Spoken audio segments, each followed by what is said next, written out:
नमस्कार दोस्तों, आइए आपका स्वागत है आपके अपने यूट्यूब चैनल इम्प्रूवमेंट स्टडी पे। जैसा कि आपने थंबनेल में देखा और हमने कहा था कि हम 10th क्लास की साइंस पूरी कराएंगे, तो पहला चैप्टर अपना कंप्लीट हो गया। उसकी टेस्ट सीरीज अपन डालते हैं। 60 क्वेश्चन हमने चॉइस किए हैं। 60 में से 30 आज की वीडियो में और 30 कल की वीडियो में हो जाएंगे, है ना।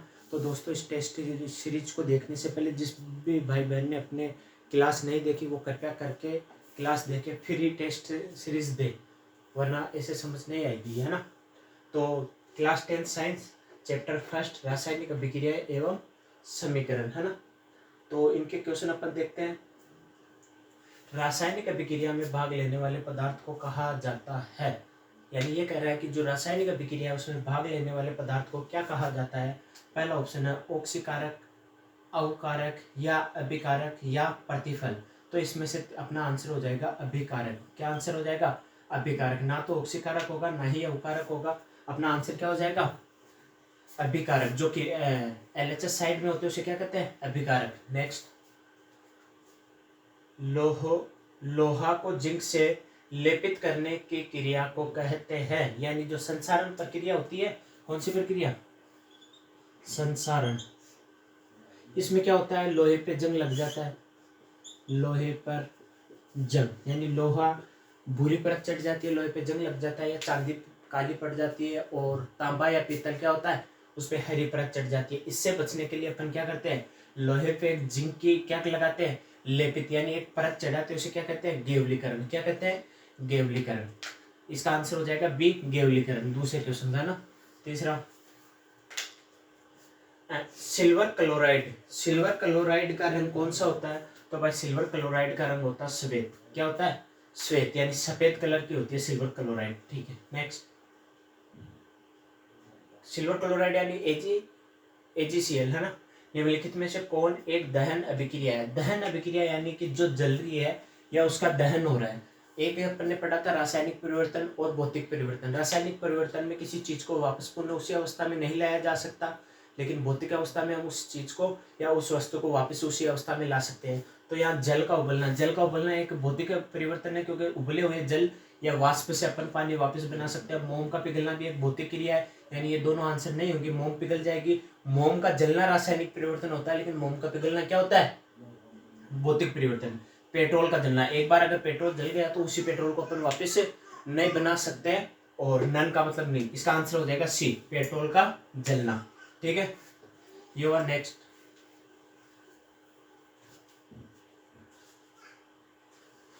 नेक्स्ट क्वेश्चन है साग सब्जियों को विघटित होकर कंपोस्ट बनना। आपने सुना होगा कंपोस्ट खाद का नाम।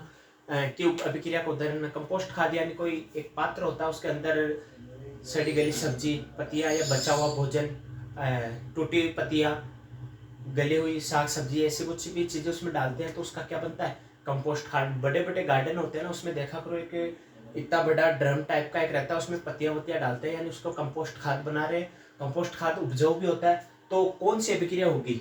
एक ऑप्शन है ऊष्मा शोषी, यानी ऊष्मा का शोषण कर रही है क्या? नहीं। वह अभिक्रिया जिसमें ऊष्मा का शोषण होगा या ऊष्मा कम होगी वो ऊष्मा शोषी होगी।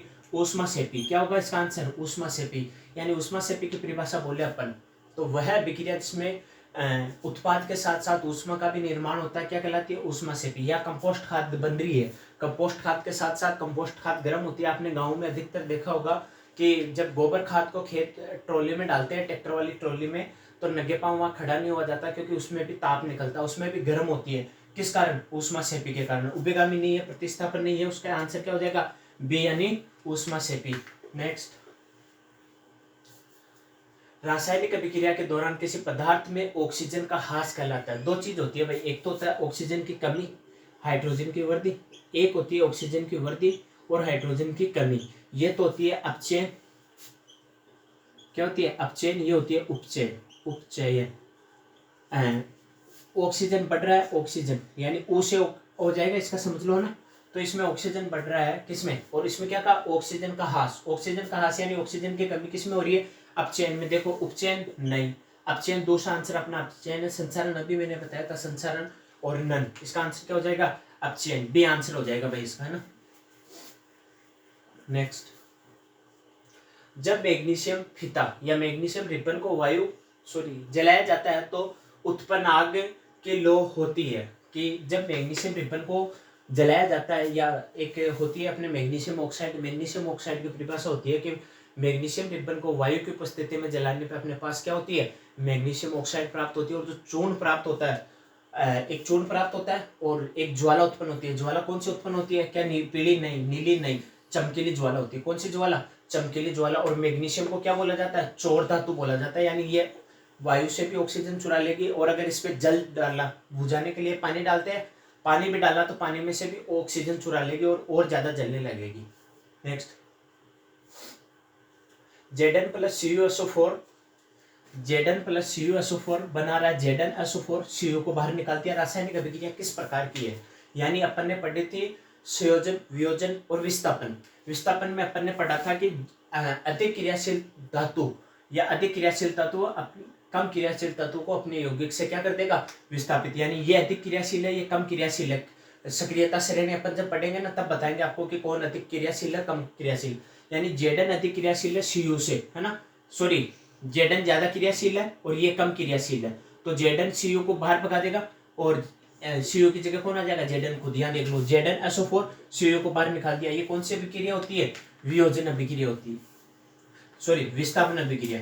संयोजन अभिक्रिया में दो या दो से अधिक पदार्थ जुड़कर नया पदार्थ बनाते हैं। विस्थापन अभिक्रिया अपन ने पढ़ी थी, द्विविस्थापन भी नहीं होगी, अपघटन भी नहीं होगी। इसका आंसर क्या हो जाएगा, विस्थापन अभिक्रिया। नेक्स्ट, उपचयन वह प्रक्रिया है जिसमें, उपचयन अभी मैंने कहा था, उपचयन में क्या थी, ऑक्सीजन की वृद्धि, हाइड्रोजन की कमी। और इसमें अपचयन क्या हो जाएगा, अपचयन ऑक्सीजन की कमी और हाइड्रोजन की वृद्धि। ठीक है, अब ये पूछा अपने पास उपचयन क्या है, ऑक्सीजन का योग। जी बिल्कुल, ऑक्सीजन का योग है, ऑक्सीजन का योग हो रहा है अपने पास, यानी बढ़ रहा है। हाइड्रोजन का वियोग, यानी हाइड्रोजन की कमी हो रही है, जी हो रही है हमारी इसमें हाइड्रोजन की कमी। क्या इलेक्ट्रॉन का त्याग हो रहा है, जी, यानी इसका आंसर हो जाएगा ऑल ऑफ, तीनों जो ऑप्शन है इसके सही हो जाएंगे ना उपचयन में। नेक्स्ट,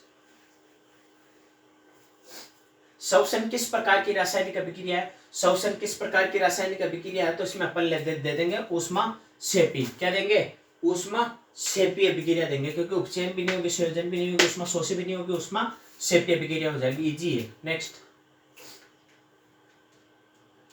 निम्नलिखित में से कौन सा पदार्थ ऑक्सीजन का सहयोग नहीं करता, यानी कौन सा पदार्थ जो ऑक्सीजन से सहयोग नहीं करता, तांबा करता है, जिंक करता है, पोटेशियम करता है, गोल्ड नहीं करता। ठीक है, तो इसका आंसर क्या हो जाएगा, बी, गोल्ड। नेक्स्ट, जिस न्यूनतम ताप पर कोई पदार्थ जलता है उसे कहते हैं ज्वलन ताप। क्या कहते हैं, ज्वलन ताप। द्रव्यमानक नहीं, क्वथनांक नहीं, क्रांतिक ताप नहीं, उसे क्या कहेंगे, ज्वलन ताप। नेक्स्ट, निम्नलिखित में कौन ऊष्माक्षेपी अभिक्रिया का उदाहरण है, ऊष्माक्षेपी, क्षेपी यानी क्या होगा, ऊष्मा का निर्माण होगा। अगर शोषी आ जाता है यहाँ पे क्या हो जाएगा, ऊष्मा शोषी, यानी ऊष्मा का क्या हो जाएगा, ह्रास हो जाएगा। अब इसमें देखते हैं कि कौन सी अभिक्रिया है जिसमें ऊष्मा का निर्माण हो रहा है। जल का वाष्प है, अम्ल को जल द्वारा तनु करना, इसमें भाई ये क्या हो जाएगा, अपनी ऊष्माक्षेपी अभिक्रिया हो जाएगी। नौसागर उर्दू आदि नहीं होगी। ऊष्मा उत्पाद के साथ साथ क्या प्राप्त हो रही है अपने को, ऊष्मा प्राप्त हो रही है ना। ठीक है, चले नेक्स्ट, रासायनिक अभिक्रियाओं को व्यक्त किया जाता है। रासायनिक अभिक्रियाओं को व्यक्त करने के लिए क्या करते हैं अपन, संकेतों का रूप करते हैं, नहीं, अणुसूत्रों का रूप करते हैं, नहीं, समीकरण लिखते हैं अपन। भाई जैसे कोई सी भी अपन समीकरण लिख रही रासायनिक अभिक्रिया करेंगे तो उसका समीकरण तो लिखना जरूरी है ना भाई अपने को, तभी तो उसको व्यक्त कर पाएंगे। क्या सरल सूत्रों के द्वारा, नहीं, किसके द्वारा, समीकरण द्वारा। यानी इसका आंसर क्या हो जाएगा, इसका आंसर सी हो जाएगा ना। ठीक है, नेक्स्ट, शरीर में भोजन का पचना किस प्रकार की अभिक्रिया है। शरीर में भोजन का पचना यानी अपने जो पाचन तंत्र में शरीर पच रहा है वो किस प्रकार की अभिक्रिया हो जाएगी, ऑक्सीकरण, अवकरण, उदासीकरण या विद्युतीय। इसका आंसर हो जाएगा अपने पास ऑक्सीकरण। कौन सी, ऑक्सीकरण, है ना। नेक्स्ट,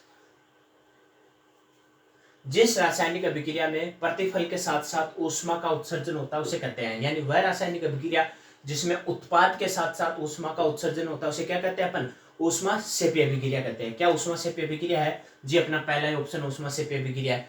कृपया करके ऑप्शन में अगर टिक लगा दिया तो नेक्स्ट क्वेश्चन और ऑप्शन और पढ़ा करो, क्या पता इसमें ए और बी दे दे, है ना। प्रकाश रासायनिक अभिक्रिया गलत, ऊष्मा शोष्य अभिक्रिया गलत, विद्युत अपघटन ये भी गलत। कौन सी ए आंसर हो जाएगा इसका 16 का। नेक्स्ट, किसी ताजा तेल को बहुत दिनों तक सुरक्षित रखने के लिए निम्नलिखित में से किस गैस का उपयोग किया जाता है। अपन पढ़ते हैं ना विकृत गंधिता, क्या पढ़ते हैं विकृत गंधिता। ये क्या होती है विकृत गंधिता, एक बार सुन लो भाई। वैसे तो अपन ने क्लास में डाली थी। वसा युक्त या तेलीय, वसा निर्मित या तेलीय युक्त पदार्थ को क्या किया जाता है, जब लंबे समय तक ऑक्सीजन या खुले में रखा जाता है तो वो क्या हो जाती है, संसारित विकृत गंधिता में होने लग जाती है, यानी उसका स्वाद और उसकी गंध में क्या होने लग जाएगा, परिवर्तन होने लग जाएगा। आपने भी देखा होगा कि कुरकुरे की थैली या चिप्स की थैली अगर बहुत पुरानी होती है तो उसकी अजीब सी स्मेल आने लगती है, तेलीय, तो उसे क्या करते हैं अपन विकृत गंधिता। उससे बचने के लिए विभिन्न प्रकार के उपयोग लिए जाते हैं, जैसे चिप्स के थैली में ऑक्सीजन गैस को निकाल के नाइट्रोजन गैस भरी जाती है, वायुरोधी बर्तन लेके रेफ्रिजरेटर यानी फ्रिज का उपयोग करके, विभिन्न प्रकार के हैं जो मैंने अपने क्लास टॉपिक में बताया था। यहाँ पे अपने को देखना है विकृत गंधिता का क्या दे रहा है, किसी ताजे तेल का बहुत दिनों तक सुरक्षित रखने के लिए निम्नलिखित में से किस गैस का उपयोग किया जाता है भाई, किसका, नाइट्रोजन का। बी ऑप्शन है, किसका किया जाएगा भाई, नाइट्रोजन का। नेक्स्ट, बेरियम क्लोराइड के विलयन की जब सल्फ्यूरिक अम्ल से अभिक्रिया कराई जाती है तो उस अभिक्रिया को कहते हैं, क्या कहते हैं भाई, अवक्षेपण। क्या कहेंगे, अवक्षेपण। अवक्षेपण की परिभाषा अगर अपन बोले तो कि वह अभिक्रिया जिसमें उत्पाद एविल के रूप में प्राप्त होता है उसे क्या कहते हैं, अवक्षेपण। नेक्स्ट, इलेक्ट्रॉन के स्थानांतरण से बने यौगिक कहलाते हैं, क्या कहलाते हैं, विद्युत संयोजी। क्या कहलाएंगे भाई, विद्युत संयोजी। नेक्स्ट, निम्नलिखित में से किसकी सहायता से हम निश्चित कर सकते हैं कि रासायनिक अभिक्रिया हुई है। अपन ने जब पाठ पढ़ा था तब हमने बताया था कि किसी भी रासायनिक अभिक्रिया हुई है या नहीं हुई है इसका पता लगाने के लिए अपन विभिन्न क्रियाकलाप देख सकते हैं कि उसके तापमान में वृद्धि हुई या नहीं हुई, और रंग में परिवर्तन हुआ नहीं हुआ, अवस्था में परिवर्तन हुआ नहीं हुआ, या फिर गैस का निष्कासन हुआ नहीं हुआ। देखते हैं अपन इसमें क्या क्या है। ये पूछा निश्चित किससे कर सकते हैं, रंग में परिवर्तन। जी हाँ, हम कहते हैं कि रंग में परिवर्तन होगा तो कि भाई रासायनिक अभिक्रिया हुई है, निश्चित है। तापमान में परिवर्तन भाई कम भी हो सकता है, हाई भी हो सकता है। जी हाँ हुई है, क्योंकि कम में ऊष्माशोषी और हाई में ऊष्माक्षेपी अभिक्रिया। अवस्था में परिवर्तन, जी हाँ हम भी बता सकते हैं। तो इसमें क्या आंसर आ जाएगा अपना, उपयुक्त सभी। आंसर क्या हो जाएगा, डी आंसर हो जाएगा इसका। नेक्स्ट, मैग्नीशियम रिबन को जलाने के बाद श्वेत चूर्ण, ये लो मैंने बताया था ना, मैग्नीशियम रिबन को जलाने पर कौन सा चूर्ण, श्वेत चूर्ण। अभी नेक्स्ट आगे क्वेश्चन था कि जब ज्वाला आएगी तब क्वेश्चन आया था मैग्नीशियम रिबन को जलाने वाला, श्वेत चूर्ण में परिवर्तित हो जाती है। ये श्वेत चूर्ण किसका बना होता है, किसका बना होता है, मैग्नीशियम डाइऑक्साइड का, नहीं मैग्नीशियम ऑक्साइड का। जी हाँ मैग्नीशियम ऑक्साइड का। मैग्नीशियम सल्फाइड का, नहीं मैग्नीशियम ट्राइऑक्साइड का, नहीं किसका, बी आंसर हो जाएगा इसका, मैग्नीशियम ऑक्साइड, मैग्नीशियम ऑक्साइड। चलो, अभिकारक किसे कहते हैं, अभिकारक, अभिक्रिया में दो चीजें होती है, यहां लिखता हूं मैं। एक तो होता है अभिकारक, अभिकारक एक अभिक्रिया में होती है उत्पाद, ये होता है आरएचएस राइट हैंड साइड, ये होता है एलएचएस। अब ये पूछ रहा है अभिकारक किसे कहते हैं, अभिकारक कहते हैं पदार्थ में रासायनिक परिवर्तन, पदार्थ जिसमें रासायनिक परिवर्तन, पदार्थ जिसमें रासायनिक परिवर्तन ना हो, और पदार्थ जिसमें रासायनिक परिवर्तन हो, पदार्थ जिसमें रासायनिक परिवर्तन ना हो, जो नए पदार्थ का निर्माण करे। तो अपन ने अभिकारक किसे कहते हैं, जो मतलब अभिकारक होगा जिसमें रासायनिक परिवर्तन भी होगा। भाई उत्पाद बना रहे हो तो इसमें रासायनिक परिवर्तन ऑब्वियसली होगा, और ये जो अभिकारक है मिलकर नया उत्पाद बना रहे हो, क्या कर रहे हैं, नए पदार्थ का क्या कर रहे हैं, निर्माण भी कर रहे हैं। इसका आंसर क्या हो जाएगा, ए तथा सी दोनों, है ना, ए तथा सी दोनों हो जाएगा 22वें में, है ना। नेक्स्ट, कहाँ गया, अभिकारकों को किस ओर लिखा जाता है, अभिकारकों को किस ओर, अभी मैंने बताया था ये एलएचएस और ये आरएचएस, इधर था अभिकारक और इधर था उत्पाद।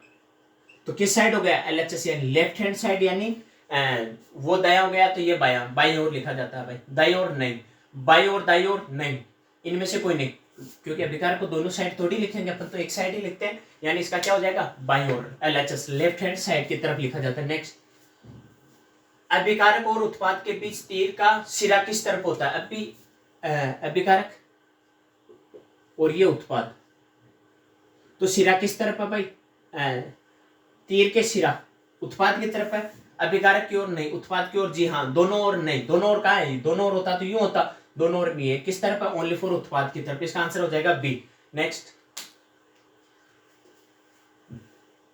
अभिकारक में रासायनिक परिवर्तन एक नए पदार्थ का निर्माण होता है, उसे क्या कहते हैं, जो LHS और RHS मिलके अगर उत्पाद बना रहे हैं, LHS मिलके क्या बना रहे हैं, RHS, तो उसे क्या कहते हैं अपन, उत्पाद गति। क्या ऑप्शन में उत्पाद है, जी हाँ उत्पाद लिखा हुआ है ऑप्शन में, यानी इसका आंसर क्या हो जाएगा, बी हो जाएगा ना।